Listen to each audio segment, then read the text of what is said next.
السلام علیکم ورحمۃ اللہ تعالی وبرکاتہ۔ نحمده ونصلی ونسلم علی رسوله الکریم، اما بعد فاعوذ باللہ من الشیطان الرجیم، بسم اللہ الرحمن الرحیم۔ ان اللہ وملائکتہ یصلون علی النبی یا ایھا الذین آمنوا صلوا علیہ وسلموا تسلیما۔ اللہم صل علی سیدنا ومولانا محمد معدن الجود والکرم وآلہ الکرام وابنہ الکریم وبارک وسلم صلاۃ وسلاما علیک یا رسول اللہ صلی اللہ تعالی علیہ وسلم۔ سورہ بقرہ آیت نمبر 243 کی تفسیر ہے۔ اللہ تبارک و تعالی ارشاد فرماتا ہے، الم تر الی الذین خرجوا من دیارہم وهم الوف حذر الموت فقال لهم اللہ موتوا ثم احیاهم ان اللہ لذو فضل علی الناس ولکن اکثر الناس لا یشکرون۔ اے حبیب، کیا تم نے ان لوگوں کو نہ دیکھا تھا جو موت کے ڈر سے ہزاروں کی تعداد میں اپنے گھروں سے نکلے تو اللہ نے ان سے فرمایا مر جاؤ، پھر انہیں زندہ فرمایا۔ بے شک اللہ لوگوں پر فضل کرنے والا ہے مگر اکثر لوگ شکر ادا نہیں کرتے۔ یعنی اللہ تبارک و تعالیٰ فضل فرماتا ہے، اللہ تبارک و تعالیٰ کے ہم پر بے شمار احسانات ہیں، لیکن بہت سے بندے، اکثر بندے ایسے ہیں جو اللہ تبارک و تعالیٰ کا شکر ادا نہیں کرتے۔ اور شکر ادا کرنے کا مطلب یہ کہ اللہ تبارک و تعالیٰ کہ جو احکام ہے اس پر عمل کریں، اللہ تبارک و تعالیٰ نے جو ہمیں کرنے کا حکم دیا وہ کریں، اور جن چیزوں سے رکنے کا حکم دیا ان چیزوں سے رک جائیں، اور ہر حالت میں اللہ کی رضا پر راضی رہیں۔ تو یہ اللہ تبارک و تعالیٰ کے شکر ادا کرنے کا طریقہ ہے۔ یہاں پہ آیت کریمہ میں یہ جو فرمایا گیا کہ کیا تم نے ان لوگوں کو نہ دیکھا تھا جو اپنے گھروں سے نکل گئے، اپنے گھروں سے بھاگ گئے، تو یہ کن لوگوں کی بات چل رہی ہے؟ کون لوگ تھے ایسے جو اپنے گھروں کو چھوڑ کر چلے گئے تھے، اور کس وجہ سے چلے گئے، کیوں گھروں کو چھوڑ دیا؟ اور پھر آگے جو آیت کریمہ میں یہ فرمایا گیا کہ اللہ تبارک و تعالیٰ نے ان سے فرمایا کہ مر جاؤ، تو پھر کیا وہ واقعی مر گئے تھے؟ پھر ان کو اللہ تبارک و تعالیٰ نے زندہ فرمایا۔ تو یہ فرماتے کہ یہ بنی اسرائیل کی ایک جماعت کے بارے میں آیت کریمہ نازل ہوئی۔ بنی اسرائیل کی یہ جماعت، جس علاقے میں یہ لوگ رہتے تھے اس علاقے میں طاعون پھیل گیا۔ طاعون مطلب پلیگ کی بیماری۔ تو وہ موت کے ڈر سے اپنی بستیاں چھوڑ کر بھاگ نکلے، یعنی یہ سوچ کر کہ اس بستی میں رہیں گے، اس آبادی میں رہیں گے تو ہمیں بھی یہ بیماری لگ جائے گی اور ہم بھی مر جائیں گے، کیونکہ بہت سے لوگوں کو اس بیماری میں ان لوگوں نے ہلاک ہوتے ہوئے دیکھا، مرتے ہوئے دیکھا۔ تو یہ لوگ اس بستی کو چھوڑ کر بھاگ نکلے، اور یہ سوچ کر بھاگے تھے کہ شاید ہم بھاگ جائیں گے تو بچ جائیں گے، اور جنگل میں جا پڑے، جنگل میں رہنے لگ گئے۔ اور یہ بات ذہن میں رہنی چاہیے کہ جو ہماری تقدیر میں لکھا ہوا ہے، اگر ہماری تقدیر میں موت لکھی ہوئی ہے تو موت کا جو وقت مقرر ہے اس پر ہماری موت آنی ہے۔ اب ہم موت سے بھاگ کر کہیں بھی نہیں جا سکتے، موت سے کہیں بھی بھاگنا یا فرار ہونا ممکن نہیں۔ اور اللہ تبارک و تعالیٰ نے خود قرآن مجید میں ارشاد فرمایا کہ فَإِذَا جَاءَ أَجَلُهُمْ لَا يَسْتَأْخِرُونَ سَاعَةً وَلَا يَسْتَقْدِمُونَ، کہ جب ان کی موت آ جائے گی تو پھر وہ ایک گھڑی بھی آگے نہیں ہو سکتی اور ایک گھڑی بھی بعد میں نہیں ہو سکتی، یعنی موت کا جو وقت مقرر ہے وہ اسی وقت پر آئے گی۔ آپ سوچیں کہ 1 منٹ پہلے مر جاؤں، نہیں مر سکتے۔ آپ سوچیں کہ 1 منٹ کے بعد مروں، تو یہ بھی نہیں ہو سکتا۔ ابھی ہمارے پاس ایک سوال آیا، کل کی بات میں آپ کو بتاؤں کہ موت دینے والا تو اللہ تبارک و تعالیٰ ہے، اللہ تبارک و تعالیٰ ہی موت دیتا ہے، اللہ تبارک و تعالیٰ ہی زندگی دیتا ہے۔ تو پھر یہ لوگ خودکشی کرتے، اس کا کیا مطلب ہوا؟ یعنی خودکشی کرنے والے نے تو خود اپنی جان لے لی، خودکشی کرنے والے نے تو خود اپنے آپ کو موت کے گھاٹ اتار دیا۔ تو پھر یہ بات کہاں تک درست ہوئی کہ موت دینے والا تو اللہ تبارک و تعالیٰ ہے؟ تو جس نے مجھ سے سوال پوچھا تھا، میں نے کہا کہ آپ سے جس نے سوال پوچھا اس کو جا کر کہو کہ پھر ایسے تو قتل کرنے والا بھی مجرم نہ ہوا، کیونکہ موت دینے والی ذات اللہ تبارک و تعالیٰ کی ہے، اور قتل کرنے والے نے کسی شخص کو قتل کر دیا تو پھر اس کا کیا قصور؟ موت تو اللہ تبارک و تعالیٰ نے دی۔ تو پھر قاتل کو سزا بھی نہیں ملنی چاہیے، قاتل کو جیل نہیں ہونی چاہیے، اور قاتل کو پھانسی نہیں ہونی چاہیے، یہ تو اس کا سوال یہ تھا۔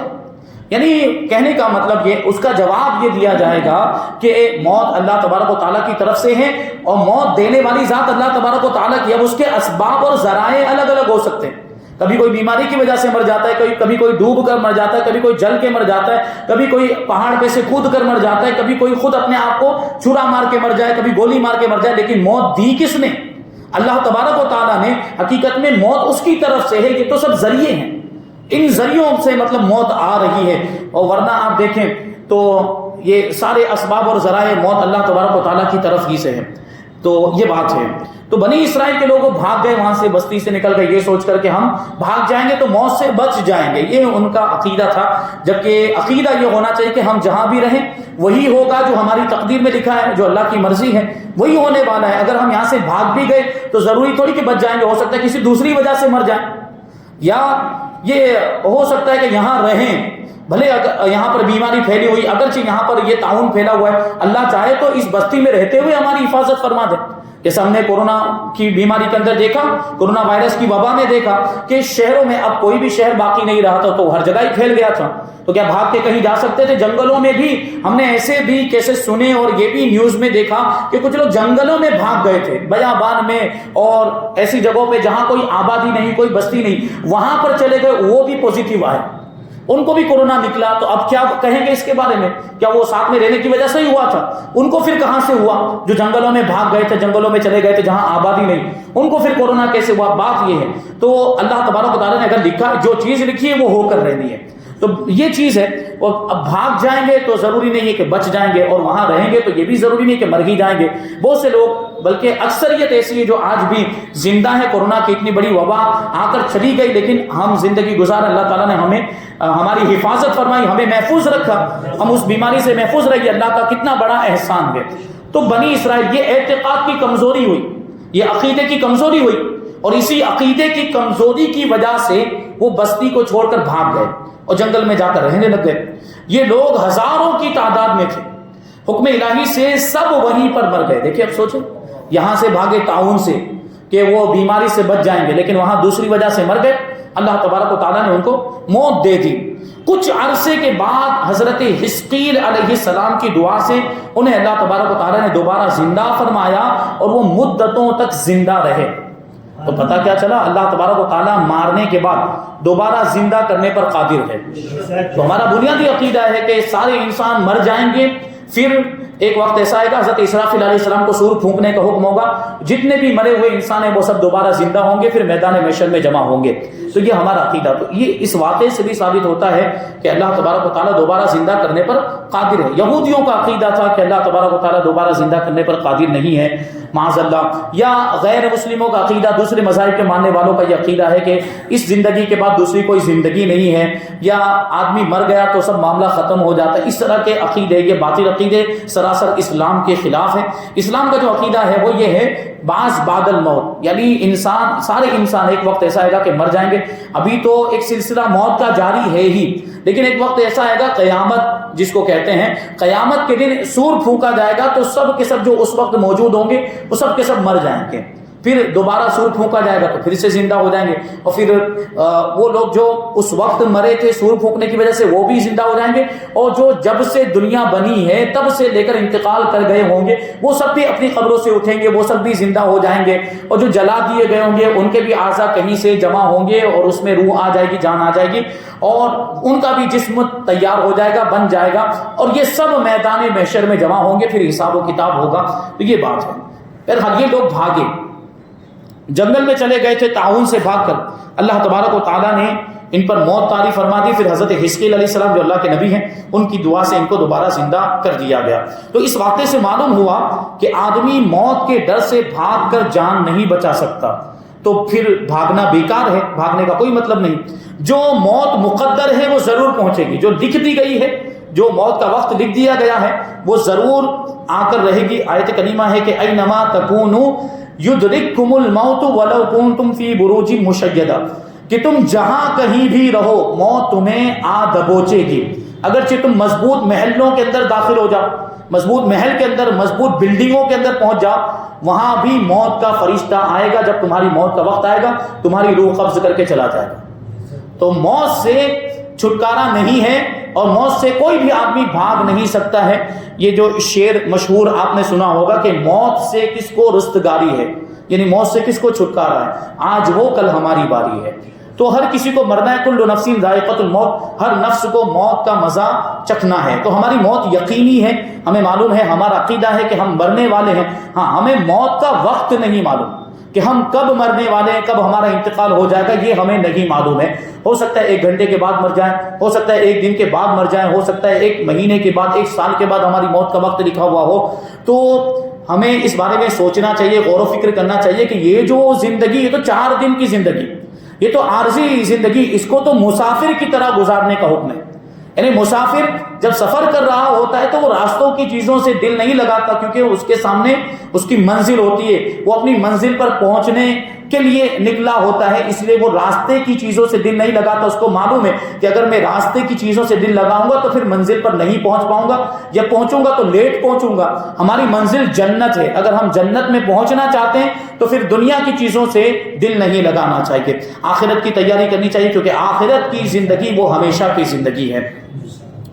تو موت کا جو وقت مقرر ہے اسی وقت پر موت ضرور آئے گی۔ آدمی کو چاہیے کہ رضائے الہی پر راضی رہے۔ اللہ نے جس حالت میں رکھا ہے، چاہے غریب ہی کیوں رکھا ہو، غریب ہے تو اور ٹینشن کم نہ آپ کا، جو جتنا زیادہ مالدار اس کا حساب اتنا ہی سخت ہوگا، جتنے زیادہ پیسے روپے وہ حساب، جو جتنے زیادہ مالدار ہوں گے اتنا زیادہ لیٹ جنت میں جائیں گے، یہ بات بھی ذہن میں رکھیں۔ جو غریب ہوگا وہ پہلے چلا جائے گا، کیونکہ اس کے پاس اتنے پیسے تھے ہی نہیں، تو اس کو زیادہ حساب دینا پڑے گا وہاں پہ، وہ پہلے جنت میں پہنچ جائے۔ تو غریب ہے تو اس کو تو اور خوش ہونا چاہیے، اور مالدار بھی ہے، مالدار بھی اگر مال کے حقوق ادا کر رہا ہے تو یہ مال بھی اس کو جنت میں لے جانے کا ذریعہ بن سکتا ہے۔ حقوق ادا کریں، مالداری بھی کوئی بری چیز نہیں ہے، لیکن مال اس وقت برا ہو جاتا ہے جب مال کا غلط استعمال کیا جائے۔ یہی مال اگر اس کو آپ اللہ کی راہ میں خرچ کریں، غریبوں کی مدد کریں، بھوکوں کو کھانا کھلائیں، یتیموں کی ضرورتوں کو پورا کر دیں، دارالعلوم میں دیں، مدرسے میں دیں، دینی کاموں میں دیں، تو یہ مال بہت اچھا ہے، یہ مال آپ کی نجات کا ذریعہ بن جائے گا۔ لیکن یہی مال آپ گناہوں کے کاموں میں خرچ کریں، اسی مال کے ذریعے فلم کی ٹکٹ خریدیں، اسی مال کے ذریعے زنا کی اجرت ادا کریں، اسی مال کے ذریعے شراب خریدیں، اسی مال کے ذریعے کسی کو تکلیف پہنچائیں، تو پھر یہ مال آپ کے لیے وبال جان بن جائے گا، پھر یہ مال آپ کو جہنم میں لے کر جائے گا۔ تو مالداری بری نہیں ہے، فی نفس ہی مالداری بری نہیں، مال برا نہیں ہے، مال کا استعمال صحیح یا غلط ہوتا ہے، تو ہمیں مال کا صحیح استعمال کرنا ہے۔ تو جو غریب ہے، اللہ تبارک و تعالیٰ نے اگر اس کو اسی حالت میں رکھا، غریبی والی حالت میں، تو اسے خوش ہونا چاہیے کہ میرے پروردگار نے مجھے جس حالت میں رکھا ہے میں اس پر راضی ہوں۔ نعمت ملے تو شکر ادا کرنا چاہیے، مصیبت آئے تو صبر کرنا چاہیے۔ یوں ہی مجاہدین کو بھی سمجھنا چاہیے جو اللہ کی راہ میں جہاد کرتے ہیں، کہ جہاد سے بیٹھ رہنا موت کو دفع نہیں کر سکتا۔ یعنی آدمی یہ سوچے کہ ابھی میں جہاد میں جاؤں گا تو میں شہید ہو جاؤں گا، میں مر جاؤں گا تو میں نہیں جاتا، میں یہاں بیٹھے رہتا ہوں تو بچ جاؤں گا، تو ایسا ضروری نہیں ہے۔ ہو سکتا ہے وہاں گھر میں بیٹھے بیٹھے موت آ جائے، اس کو چھت گر جائے اور اسی میں مر جائے، یا کوئی آفت آ جائے اسی میں وہ مر جائے، کچھ بھی ہو سکتا ہے، آدمی مر سکتا ہے۔ تو اس سے بہتر تو وہ جہاد میں چلا جاتا تو شہید کا مرتبہ مل جاتا۔ تو بیٹھ رہنے سے موت دفع نہیں ہو سکتی، لہٰذا دل مضبوط رکھنا چاہیے اور یقین مضبوط رکھنا چاہیے۔ اللہ تبارک و تعالیٰ کے فیصلوں پر ہمارا ایمان ہونا چاہیے۔ سورہ آل عمران آیت نمبر 168 اور سورہ احزاب آیت نمبر 16 میں بھی یہ مضمون بیان کیا گیا ہے۔ اور آگے جو یہ فرمایا کہ بے شک اللہ تبارک و تعالیٰ لوگوں پر فضل فرمانے والا ہے، لوگوں پر احسان کرنے والا ہے، مہربانی کرنے والا ہے۔ ارشاد فرمایا کہ اللہ تبارک و تعالیٰ بندوں پر بڑا فضل کرنے والا ہے۔ کچھ لوگوں پر تو کوئی خصوصی فضل ہوتا ہے، جیسے مذکورہ بالا لوگوں کو دوبارہ زندگی عطا فرمائی گئی، یہ خصوصی کرم ہوا اللہ تبارک و تعالیٰ کا کہ مرنے کے بعد ان کو دوبارہ زندہ کیا گیا۔ بنی اسرائیل کی جس جماعت کی بات چل رہی ہے اس کے بارے میں کہتے ہیں، جبکہ اللہ تبارک و تعالیٰ کا عمومی فضل و کرم، مہربانی اور احسان تو پوری کائنات کے ایک ایک فرد پر ہے، ہر شخص پر ہے۔ کہ ہم اپنے جسم کے اندر دیکھیں کتنی نعمتیں اللہ تبارک و تعالیٰ نے ہمیں عطا فرمائی، اور جسم کے باہر بھی بے شمار نعمتیں، اتنی زیادہ نعمتیں ہیں کہ ہم ان کو شمار ہی نہیں کر سکتے۔ اللہ فرماتا ہے وَإِن تَعُدُّوا نِعْمَةَ اللَّهِ لَا تُحْصُوهَا، کہ اگر تم اللہ کی نعمتوں کو شمار کرنا چاہو تو شمار نہیں کر سکتے۔ اتنی کثرت کے ساتھ اللہ تبارک و تعالیٰ نے ہمیں نعمتیں عطا فرمائی ہیں۔ ہر انسان دن رات اپنے ظاہر و باطن میں اللہ تبارک و تعالیٰ کے کروڑ احسانات لیے چل رہا ہوتا ہے، لیکن لوگوں کی اکثریت اللہ تبارک و تعالیٰ کے فضل و کرم پر اس کی شکر گزار نہیں ہے۔ اللہ نے ہمیں اتنی نعمتیں دی ہیں تو ہمیں کیا کرنا چاہیے؟ اس کا شکر ادا کرنا چاہیے۔ لیکن اتنی نعمتیں ملنے کے باوجود بھی اکثر لوگ ایسے ہیں جو اللہ کا شکر ادا نہیں کرتے۔ اور میں یہ بات پہلے بھی عرض کر چکا ہوں کہ اللہ تبارک و تعالیٰ کا شکر ادا کرنے کا سب سے بہترین ذریعہ ہے اس کی عبادت کی جائے، اور اس کی عبادت میں عبادتیں بہت ساری ہیں، ان میں سب سے بہترین عبادت کون سی ہے؟ نماز۔ نماز افضل العبادات، اہم الفرائض ہے، یہ سب سے بہترین عبادت ہے۔ ہم اگر اللہ کا شکر ادا کرنا چاہتے ہیں تو نمازوں کی پابندی کریں، پانچوں وقت کی نمازیں پڑھیں۔ اور ہم دیکھتے ہیں کہ ہمارے بھائی، اکثر بھائیوں کا حال یہ ہے کہ جو پانچوں وقت کی نمازیں نہیں پڑھتے، صرف جمعہ میں آ جاتے ہیں، جمعہ کی نماز کو ضروری سمجھتے ہیں، باقی نمازوں کو ضروری نہیں سمجھتے، یعنی ان کا عقیدہ ایسا نہیں ہوتا ہے۔ اگر وہ یہ عقیدہ رکھے کہ پانچوں وقت کی نمازیں فرض نہیں تو وہ تو کافر ہی ہو جائے، پھر فرضیت کا کوئی انکار کرتے تو وہ کافر ہو جائے، یہ ان کے عمل سے ظاہر ہوتا ہے، ان کا عقیدہ ایسا نہیں ہے۔ بہرحال یہ منافقوں کا طریقہ ہے، اور اس طریقے سے باز آ جانا چاہیے، اور اللہ تبارک و تعالیٰ کا شکر ادا کرنا چاہتے ہیں تو پانچوں وقت کی نمازوں کی پابندی کرنی چاہیے، اور اس میں پھر دنیا کے بھی فائدے اور آخرت کے بھی فائدے ہیں۔ آگے اللہ تبارک و تعالیٰ آیت نمبر 244 میں ارشاد فرماتا ہے، وَقَاتِلُوا فِي سَبِيلِ اللَّهِ وَاعْلَمُوا أَنَّ اللَّهَ سَمِيعٌ عَلِيمٌ، اور اللہ کی راہ میں لڑو اور جان لو کہ اللہ سننے والا جاننے والا ہے۔ یہاں پر یہ جو فرمایا گیا کہ اللہ کی راہ میں لڑو، تو اس سے پہلے زندگی کی بے ثباتی، کہ زندگی قائم رہنے والی نہیں ہے، اور موت کے بیان کے بعد سمجھایا جا رہا ہے کہ جب زندگی ایسی ہی ناپائیدار ہے، یہ زندگی باقی رہنے والی ہے ہی نہیں، یہ زندگی ہمیشہ کی نہیں ہے دنیا کی زندگی، اور کسی بھی صورت میں موت سے فرار ممکن نہیں، کوئی بھی آدمی موت سے بھاگ نہیں سکتا، تو جہاد سے منہ پھیر کر موت سے نہ بھاگو۔ یہ نصیحت کی جا رہی ہے کہ جہاد سے غفلت مت برتو اور جہاد سے بیٹھے نہ رہو، بلکہ جہاد میں شرکت کرو۔ کہ جہاد کس لیے ہوتا ہے؟ اعلاء کلمت اللہ کے لیے ہوتا ہے، اللہ کے کلمے کو بلند کرنے کے لیے ہوتا ہے، اسلام کے پرچم کو بلند کرنے کے لیے ہوتا ہے، تو جہاد میں شرکت کرو۔ یہاں پہ یہ فرمایا جا رہا ہے جیسا کہ بنی اسرائیل بھاگے تھے، کیونکہ موت سے بھاگنا کام نہیں آتا، وہ بھی موت سے بھاگے تھے اور انہیں بھاگنا کوئی کام نہیں آیا، آخرکار انہیں موت آ گئی۔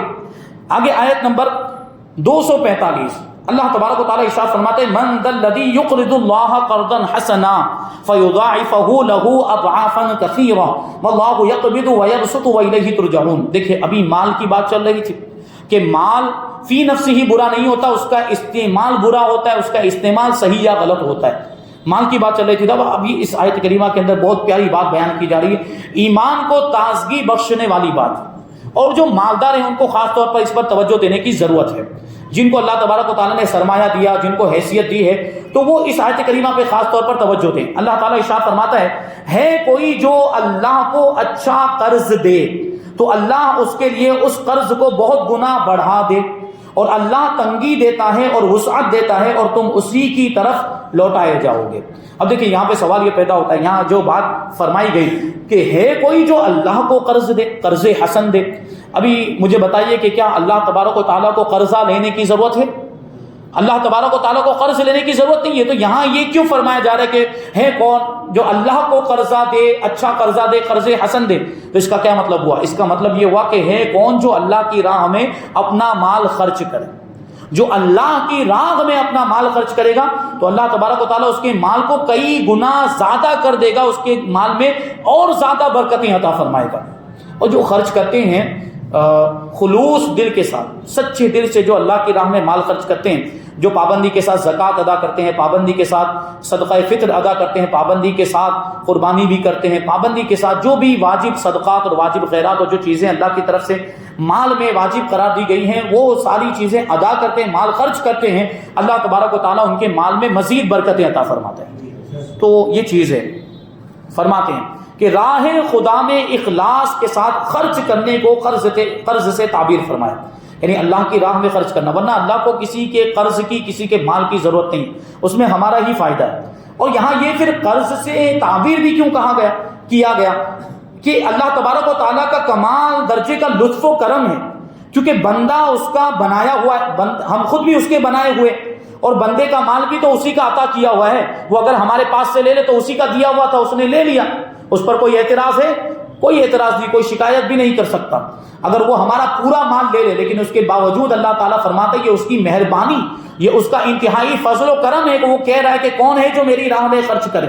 وہ حقیقی مالک وہ جبکہ بندہ اس کی عطا سے مجازی ملک رکھتا ہے، ہماری جو بھی ملکیت وہ مجازی ملکیت، ہم مجازی مالک ہیں، حقیقت میں ساری چیزوں کا مالک تو پروردگار ہے، ہماری ساری چیزوں کا مالک، ہماری دولت، ہمارے مال، ہمارے پاس جو کچھ بھی ہے سب کا مالک اللہ تبارک و تعالیٰ ہے، ہم تو مجازی طور پر، عارضی طور پر مالک ہیں۔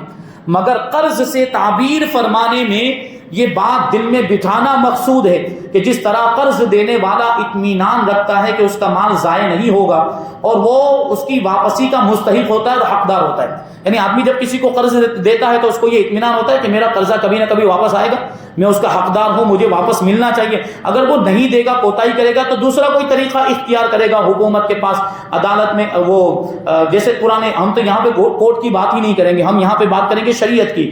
قاضی شرع کی بارگاہ میں جائے گا اور مسئلہ پیش کرے گا کہ وہ میرا قرضہ ادا نہیں کر رہا ہے. اسلامی حکومت ہو تو اس کے لیے فیصلہ کیا جائے گا. تو بہرحال وہ جو قرضہ دیتا ہے اس کو اطمینان ہوتا ہے کہ میرے پیسے مجھے واپس ملیں گے. تو اس کا کیا مطلب ہوا کہ کون ہے جو اللہ کو قرض دے, اللہ کو قرض حسن دے. اس کا مطلب کیا ہے کہ وہ اس اطمینان کے ساتھ دے کہ وہ قرضہ, جو بھی قرضہ دے رہا ہے کا مطلب کیا, جو بھی اللہ کی راہ میں خرچ کرے گا وہ اس کو دوبارہ واپس ملے گا, اور واپس اتنا ہی نہیں ملے گا, ڈبل ہو کے ملے گا, ڈبل سے بھی زیادہ ملے گا. اللہ تبارک و تعالیٰ چاہے گا اتنا بڑھا کے اسے عطا فرمائے. تو فرماتے کہ ایسا ہی رائے خدا میں خرچ کرنے والے کو اطمینان رکھنا چاہیے کہ وہ اس خرچ کرنے کا بدلہ یقیناً پائے گا, اور وہ بھی معمولی نہیں بلکہ کئی گنا بڑھا کر پائے گا.